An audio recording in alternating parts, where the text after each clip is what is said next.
A gente segue aqui com o nosso ponto de vista, agora nós vamos falar de política. Eu vou trazer a participação dele, jornalista Cláudio Teran, com o quadro Entendendo a Notícia. Na tela, roda aí. Entendendo a Notícia, com Cláudio Teran. Amigos e amigas do Sertão Central Cearense, Elistênio, ouvintes, seguidores do Sistema Maior de Comunicação. Quem se liga em carnaval a ponto de ser um folião, daqueles que vai pra rua, participa do mela-mela e é como se o mundo fosse se acabar até a quarta-feira de cinzas, esse tipo de cidadão ou cidadã não se ligou em política, né? No que fez até muito bem. Mas tem o outro lado, os que não vão brincar e que se ligam em tudo, acompanham o que se passa na folia e o que se passa inclusive e também na política. E aí nós vimos uma mistura de coisas. Do lado das prefeituras, pagar os cachês que se soube que foram pagos para artistas famosos como Xande Avião, Ivete Sangalo e outros, é um escárnio, é um tapa na cara do cidadão comum. Por quê? Porque se essas cidades não tivessem nenhum problema na área da saúde, na área da educação, na infraestrutura, nas ações sociais, a gente ficava até calado. Mas o problema é que quando as administrações se mobilizam para usar dinheiro público em festas, olha, é pule de 10. Pode investigar o município e você vai ver que a gestão local está devendo muito para a cidade, devendo muito para seus cidadãos. Pior é prefeito que ainda tem a cara de pau de, depois de contratar os artistas com dinheiro público, dizer show de graça para o povão. Eu achava que essa cara de pau já tinha saído do cenário, mas não, por incrível que pareça, ainda tem quem fale. E quando não é o prefeito que fala, são os babões do prefeito, coisa que também existe em cada um dos mais de 5.000 municípios deste país. Então, esse foi um ponto que misturou o carnaval com a política. O outro ponto foi, sem dúvida, o aprofundamento das investigações, ou seja, do conhecimento, o aprofundamento. Deixa eu explicar direitinho aqui. O aprofundamento do conhecimento sobre as investigações da tentativa de golpe de Estado que foi pensada, planejada e ocupou muito tempo de muita gente que poderia estar trabalhando pelo bem do país.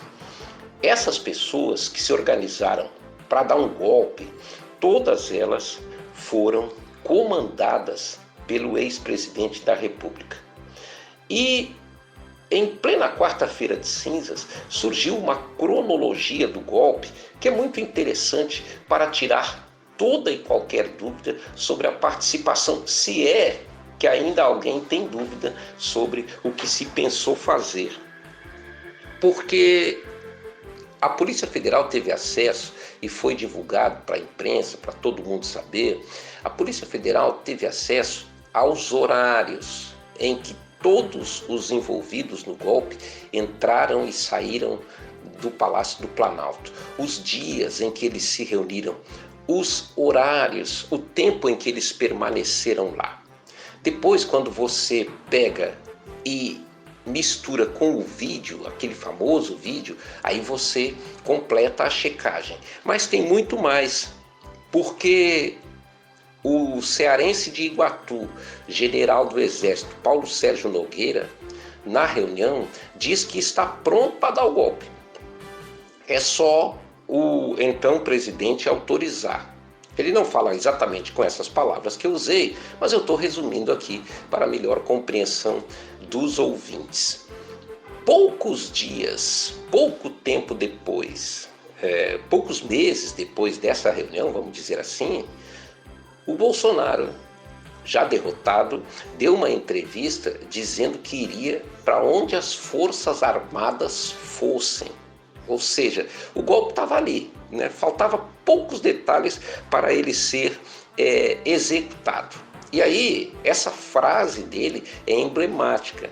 Eu vou para onde as Forças Armadas forem, né? Ou seja, se as Forças Armadas toparem fazer o golpe, é claro que golpe haverá.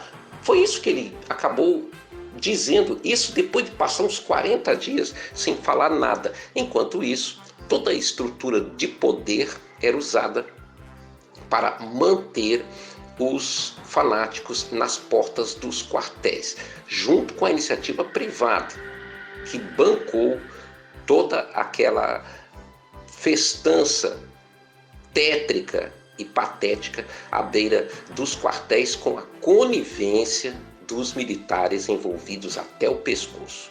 Uma coisa é certa, nesse momento, juridicamente falando, Bolsonaro está em apuros, está em maus lençóis. E pode piorar ainda mais a situação dele, porque dependendo do que for essa convocação que ele fez lá na Avenida Paulista, dependendo do que ele diga lá, caso ele apareça, olha, ele pode ser preso em flagrante por incitação.